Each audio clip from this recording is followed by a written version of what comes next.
Anniversary.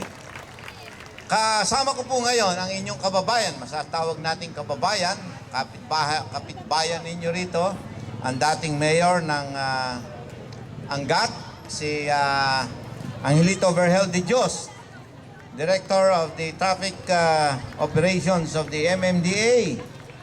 At of course, ang inyong kababayan, si Roberto Bobby Esquivel. Meron pa kayo isang kababayan kasama ko, si Lito Nicolas. Napaka-ganda ng ng anyaya sa akin ng inyong principal at ni Ricky Palad.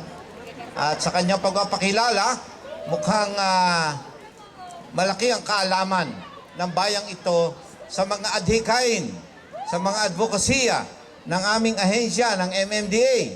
At lalong higit, kamag-aral ninyo ang aming isa sa mga kasama ron, si Bobby Esquivel. No? At lalong higit, sa mga nakaraang araw ay naging tanyag sa mga pahayagan ang pangalang Bobby Esquivel. At yan ay pagpapakita, palagay ko ay dito natutunan ni Bobby ang kanyang katapatan na yan sa tungkulin at ang kanyang mabuting pagtupad o pagpapatupad doon sa mga aming mga gawain doon sa Metro Manila. Itong aming pong gawain doon ay sadyang may kahirapan ng konti. Sala sa init, sala sa lamig. Pero magpagtitiisan po natin yan at trabaho natin. At sana ay nakakarating nga sa inyo ng buong buo dito ang mga bagay-bagay. Pero bago ang lahat, mukhang masyado ako nagiging seryoso. Natandaan ko tuloy na ako mag-graduate ng high school. And that was years before you. No?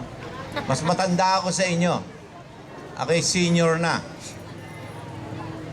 But, so, ang natatandaan ko, yung graduation song namin. No? Days gone fleeting by.